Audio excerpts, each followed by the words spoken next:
TV 타임즈. 네, 더 막내 작가와 함께 시선 집중의 문을 열겠습니다. 어서 오세요. 네, 안녕하세요. 월요일 아침입니다. 네. 새로운 한 주가 시작이 됐는데요. 토미유님, 새로운 한 주, 이번 주는 행복을 주는 정치 이야기가 풍성했으면 좋겠습니다. 정치 이야기가 행복을 주는 정치 이야기가? 왜 이렇게 어려운 걸 주문하세요? 네. 이러면 이제 삐딱선 정신은 그만 내려놓아도 좋을 텐데 그런 날이 올까요? 정치의 본질이 갈등과 불화인데 아하. 행복을 준다. 네. 갈등과 불화가 해소가 됐다. 그렇죠. 이런 소식을 전해드리면 행복이 오겠죠. 오겠죠. 근데 대선이 코앞인데 그게 가능할까요? 제 입인 되게 오는 게 싫은가 봐요. 이 사람이 굉장히 싫어하는 게 느껴지는데. 여보세요. 지금 안경에 자꾸 김이 껴서 죽겠어요. 정말 지금. 프라우스님이 잠깐 네. 닦으세요. 네. 프라우스님이 오늘이 하지네요. 하지가 지나면 구름 장마다 비가 내린다는 속담도 있지요. 이 속담 아세요? 아, 처음 들어보는데요. 네. 하지가 지나면 구름만 살짝 끼어도 비가 내린다. 그렇게 무더위가 시작되고 그러게, 장마가 시작된다. 장마가 언제 시작되나? 예. 이미 시작된 게 아닌가 싶지만. 네. 그리고 프라우스님이 하나 주문도 하셨어요. 예. 굿모닝 김종배님 더마카님 에너지 팍팍 주세요라고 하셨거든요. 예. 제 입이 기운 한번 쏴주세요. 팍팍. 아이고. 김 빠지는 소리가 들렸습니다. AS 타임 가볼까요? 네. 지난주 금요일에 드라마 전원일기가 다큐멘터리로 돌아온다는 소식을 저희가 전해드리면서 배우 박순천 씨랑 인터뷰를 했었죠. 많은 분들이 들으시고 또 유튜브로 보셨더라고요. 네, 예. 엄청 사랑을 받았습니다. 이래서 국민 드라마구나. 많이들 그리워하셨구나. 네. 이런 생각이 들었는데 박순천 씨 그 스튜디오 밖에서는요. 정말 소녀 같은 면모를 보여주셨어요. 그래서 저희 제작진들이 다 반했거든요. 전원일기 팀을 대표해서 왔는데 이 인터뷰를 마치고 가시면서 시간이 너무 짧아서 아쉽다. 나 쫓겨나는 것 같다. 그러게요. 이렇게 아쉬움을 토로하셨고요. 예. 다큐플렉스 많이 보셔야 되는데 어떻게 인터뷰 잘했어요? 몇 번을 물어보셨거든요. 근데 정말 정성스럽게 인터뷰를 준비해 주셨던 게 시도 준비해 오셔가지고 낭송도 해주셨었잖아요. 그러니까 눈물 난다라는 댓글도 많이 달렸더라고요. 네, 정말 전원일기를 사랑하시는가 싶었는데 저도 그날 인터뷰 끝나고 시간을 너무 짧게 배정했다. 네. 3부 통으로 가도 이거는 다 얘기 못할 정도였는데 좀 그러게요. 아쉽더라고요. 네. 그러게요. 그래서 그 마음이 전해진 덕분인지 그 인터뷰가 엄청 화제가 됐습니다. 유튜브에서 되게 많은 분들이 보셨고요. 예. 또 이 다큐멘터리 다큐플렉스 전원일기 2021도 그 자체 프로그램 사상 최고 시청률을 기록했대요. 그래요? 2편이 이제 또 나온다고 하는데 예. 제이비 전원일기에 대한 추억 있으십니까? 인터뷰할 때 보니까 거의 매번 봤다 이렇게 말씀을 하시던데 진짠가요? 추억이 아니라 그냥 그때 전원일기는 일상이었다니까요. 거의 다 봤죠. 오. 말 그대로 국민 드라마였기 때문에 거의 대부분의 요즘에 뭐 유튜브 있고 뭐 여러 가지가 있어서 동영상 서비스 있어서 뭐지만 그때는 오로지 TV였잖아요. 네. 그런 상태에서 전원일기라고 하는 것은 빼놓을 수가 없는 드라마였죠. 그렇군요. 근데 너무 신기했던 게 이 다큐멘터리를 통해서 전원일기가 어떻게 만들어졌는지 그 최초의 기획 의도가 밝혀졌거든요. 네. 사실은 군부 언론 통제 때문이라고 합니다. 사회적 상황을 조금이라도 담으면 안 된다. 이런 빨간 딱지가 날아들었기 때문에 예. 자포자기하는 심정으로 현실과 동떨어진 농촌 드라마를 기획했다. 예. 그래서 그 뒤에 농민들이 양파를 갈아엎는 장면을 보고 충격을 받아가지고 그거를 그대로 드라마에 넣었더니 아니나 다를까 안 된다는 통지가 왔더라. 예. 이런 얘기들이 전해졌는데 그랬는데 국민 드라마가 됐다. 이게 그야말로 반전 아닐까요? 현실과 동떨어질 수가 없는 드라마죠. 그렇죠. 왜 그러냐면 이때도 이른바 탈농, 이농이라고 하는 현상이 계속되고 있었거든요. 네. 젊은이들이 이제 이 농촌을 중지로 도시로 그러면서 이제 공장 노동자가 되는 어떤 시절이 계속 이어졌기 때문에 네. 그런 사람들 입장에서는 고향이라고 하는 것은 아주 짙은 아주 농도 짙은 모습으로 다가올 수밖에 없는 거죠. 그렇죠. 그러니까 이제 그게 바로 이제 전원일기가 거기에 있었던 거 아니겠습니까? 네. 어찌 본다면 탈농을 해서 도시에 와서 공장 다니고 하는 어떤 노동자들에게 전원일기라고 하는 것은 자신의 현실을 끊임없이 어떤 되새겨주는 그런 드라마일 수도 있었을 것이다. 거꾸로 본다면. 네. 이렇게도 해석을 할 수가 있는 거죠. 그렇죠. 그래서 시즌2를 원한다는 분들도 정말 많았는데요. 데이지님이 다음에 한 번 더 초대해 주세요라고 주문을 해주셨고요. 네. TK님은 더마카도 신앙송 한번 부탁해요. 뜬금없이?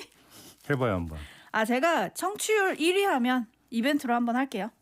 아 그래요? 네, 그렇게 하도록 하고요. 예. 뉴스와 분석이 함께하는 JB타임즈 본격적으로 시작을 해보겠습니다. 오늘 주목할 첫 번째 뉴스 오디오로 먼저 만나보시죠.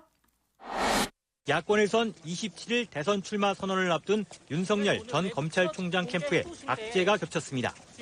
조선일보를 퇴직하고 합류한 이동훈 대변인이 발탁 열흘 만에 일신상의 이유가 있다며 전격 사퇴한 겁니다. 윤 전 총장의 국민의힘 입당을 기정사실화했다 번복하는 등 최근 잇따른 혼선을 일으키자 책임을 물었다는 분석입니다.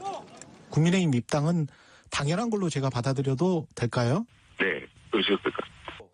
여기에 한 야권 인사가 윤 전 총장 일가의 의혹이 정리된 문서를 검토했다며 공개적으로 지지를 철회하는 등 이른바 엑스파일 논란까지 불거졌습니다. 윤 전 총장을 아마추어틱하다고 지적했던 국민의힘 이준석 대표는 대변인 교체로 국민의힘과 거리를 두려한 윤 전 총장을 향해 입당하면 당의 조력을 받을 수 있다고 거듭 말했습니다. 네. 어제 아마 이 뉴스가 상당히 화제가 되고 또 논란이 됐었을 것 네. 같은데 윤석열의 이동훈 대변인이 전격 사퇴를 했어요. 네네. 뭐 이유가 건강 등 일신상의 이유인데 이걸 고지고대로 믿는 사람은 없는 것 같고 네. 또 한 명의 입이죠. 이상록 대변인이 당분간 자신이 대변인 역할을 맡는다 이렇게 이제 밝히기도 했습니다.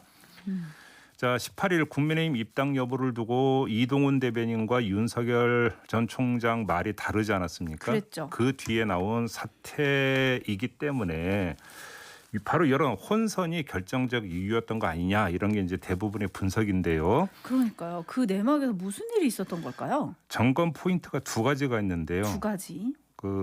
우선 사태인가 경질인가 네, 그거는 뭐 이거를 좀 먼저 네. 밝혀야 되는데 조금 전에 뉴스 리포트에서 책임을 물었다는 분석입니다라고 나오잖아요. 네네. 이렇게 되면 이제 경질인데 과연 경질일까 오히려 사태로 볼 측면이 있는 거 아니냐 이런 생각이 좀 드는데 오히려요?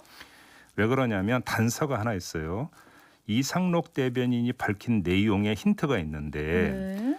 윤석열 전 총장이 18일 저녁 두 대변인을 만나서 앞으로 국민 앞에 더 겸허하게 잘하자면서 격려했다 이렇게 밝힌 내용이 있습니다. 어허. 18일 저녁이라고 한다면 이른바 국민의힘 입당을 둘러싼 혼선이 발생한 바로 그날 저녁이에요. 그러네요. 그 혼선이 있고 나서 윤석열 전 총장이 두 대변인을 불러서 격려했다라는 이야기잖아요. 네. 자, 이게 그 이상록 대변인이 밝힌 내용이 사실이라면 뭐 사실을 지어서 밝혀냈을 리는 없을 거라고 생각하고 네네. 그러면 경질할 이유가 없는 거죠. 네. 오히려 상황을 무마하고 정리하려고 했던 것으로 해석을 하는 게 맞는 거 아니겠습니까? 네. 근데 그리고 나서 이동훈 대변인이 사퇴를 표명을 합니다. 네. 자, 이렇게 분석을 하면 윤석열 전 총장은 상황을 무마하려고 했지만 이동훈 대변인은 거기에 굴하지 않고 그냥 사퇴를 해버렸다. 이렇게 봐야 될 것 같고요. 네. 자, 여기서 두 번째 점검 포인트가 나옵니다. 만약에 이동훈 대변인이 뭘 모르고 인터뷰한 게 아니라 윤석열 전 총장이 애초 그 교환한 사인과 다른 입장을 자기 인터뷰 이후에 만약에 내놓은 것으로 본다면 네. 여기에 반발해서 사퇴한 거라면 이라고 하는 가정이 성립이 되는 거죠. 본인이 사퇴한 게 맞다면. 네. 자, 그러면 왜 그랬는가? 이게 궁금해지는 거 아니겠습니까? 뭐 왜 그랬는가의 주체가 누구냐면 이동훈 대변인이 아니라 윤석열 전 총장이.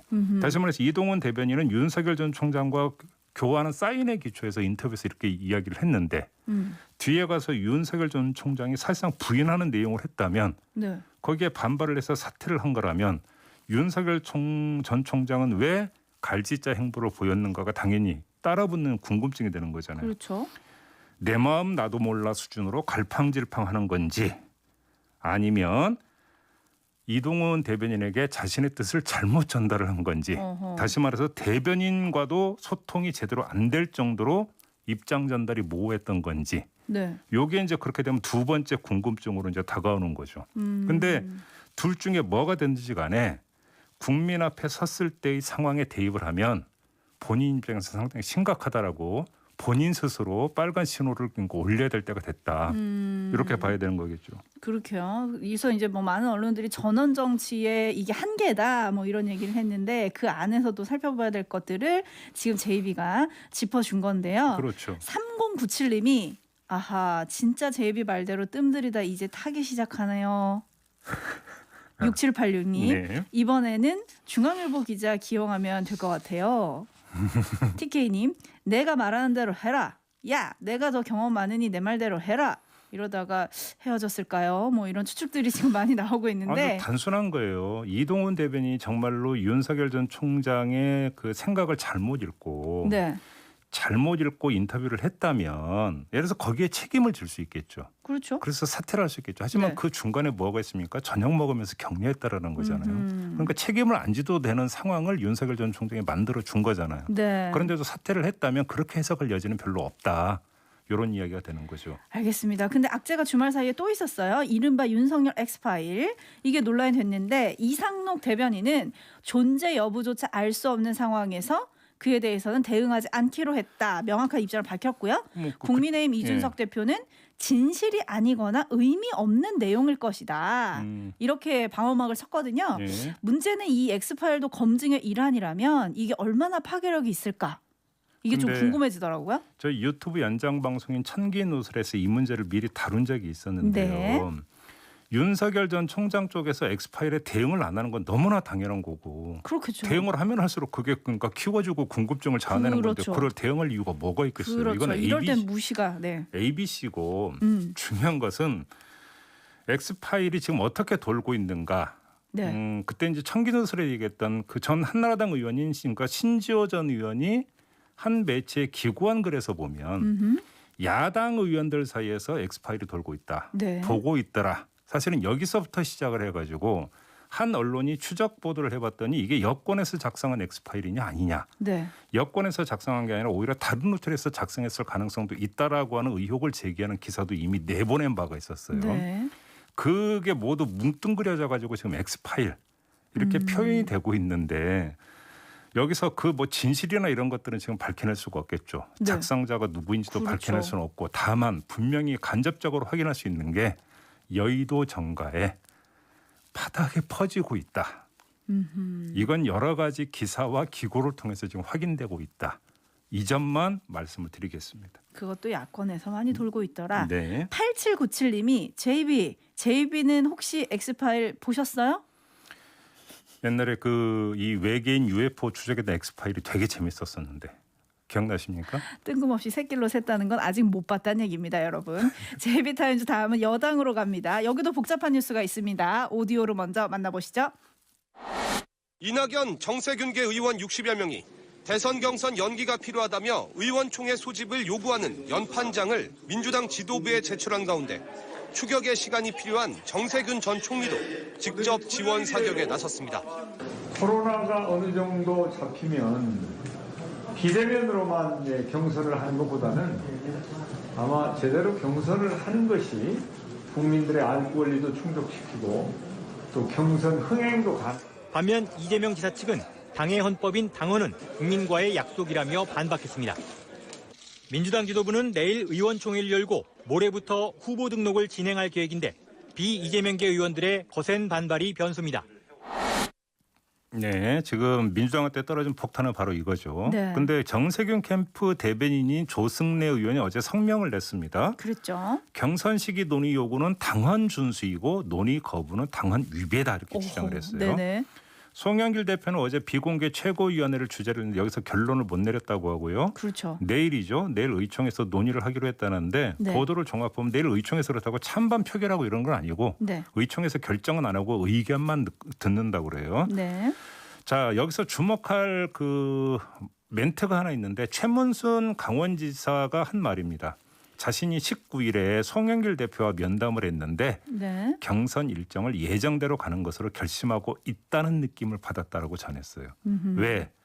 23일 날 경선 후보 등록할 준비를 했으면 좋겠다고 자기한테 얘기하더라. 오호. 라고 최문순 지사가 전했습니다. 그러면 일정대로 간다. 그렇게 봐야 될 것 같은데요. 일단은 여기서 그러면 송영길 대표 입장에서 상황을 한번 살펴보죠. 네. 원래 일정대로 가도 일정을 바꿔도 어느 한쪽으로부터 욕먹기는 마찬가지 아닙니까? 그렇죠. 자, 그렇다고 제3의 절충안을 이 묘수를 내놓을 여지도 별로 없어 보이고. 묘수가 있을까요? 네. 자, 그러면 송영길 대표 입장에서 선택할 카드는 뭐겠어요? 욕을 먹더라도 최소화할 수 있는 카드를 만지는 게 맞겠죠. 그게 바로 뭐겠어요? 원칙에 따라가는 겁니다. 네. 그게 원래 일정대로 가는 거겠죠. 당원 당규에 그렇게 돼 있으니까 나는 이대로 가는 거다. 뭐라고 하지 마라 이런 네. 거죠.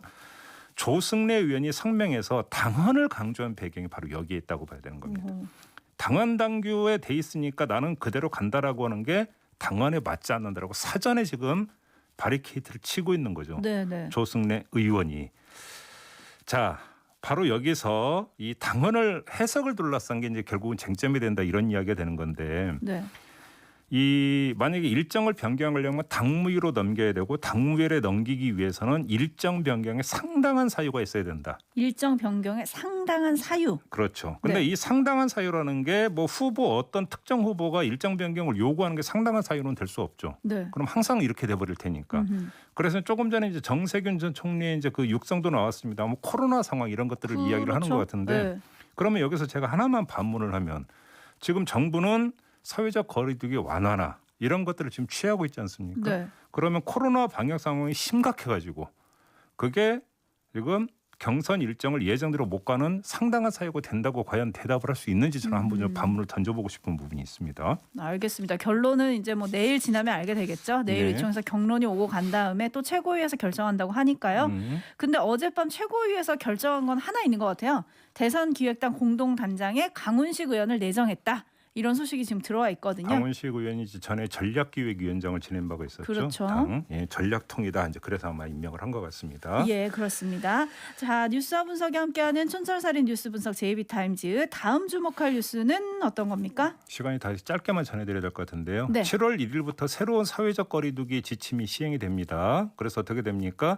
지금 5인 이상 사적 모임 금지돼 있죠. 네. 근데 서울 같은 경우는 2주 동안 최대 6인까지 허용을 하고 다른 지방은 제한 없이 어허. 간다라는 거고요. 수도권 같은 경우도 15일부터는 8명까지 사적 모임을 허용을 한다 이런 겁니다. 네. 영업 제한도 밤 10시에서 12시로 늘려진다. 이런 점이 이제 가장 큰 변화가 될 것 같은데 여기에 대해서 여러 가지 이야기가 따라붙고 있는데 약간의 우려도 지금 따라 나오고 있습니다. 네. 정부의 이런 결정은 백신 접종 상황, 그다음에 소상공인 자영업자 피해 이런 것들을 고려한 조치라는 게 좀 일반적인 해석인데 문제는 델타 변이. 네. 지금 이게 좀 심각하다고 지금 해외발 외국에서. 뉴스가 계속 들어오고 있는 상황이고 네.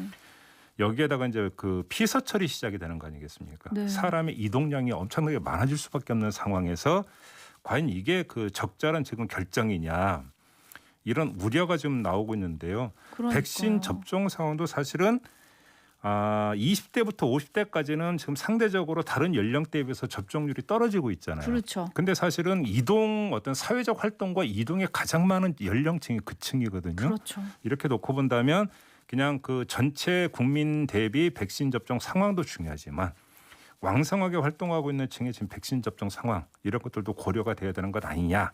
이런 우려 섞인 이야기가 따라붙고 있다라는 점만 전해드리겠습니다. 그렇습니다. JLKI님께서 너무 빠른 거 아닙니까? 라고 걱정해 주셨는데요. 결론은 우리 모두가 알고 있을 것 같아요. 마스크 잘 쓰고 거리두기 잘 지키고 소독 열심히 하고 거리두기 완화한다고 우리 맘까지 느슨해지면 안 된다. 네. 이거 챙기면서 마무리하겠습니다. 네, 수고하셨습니다. 감사합니다.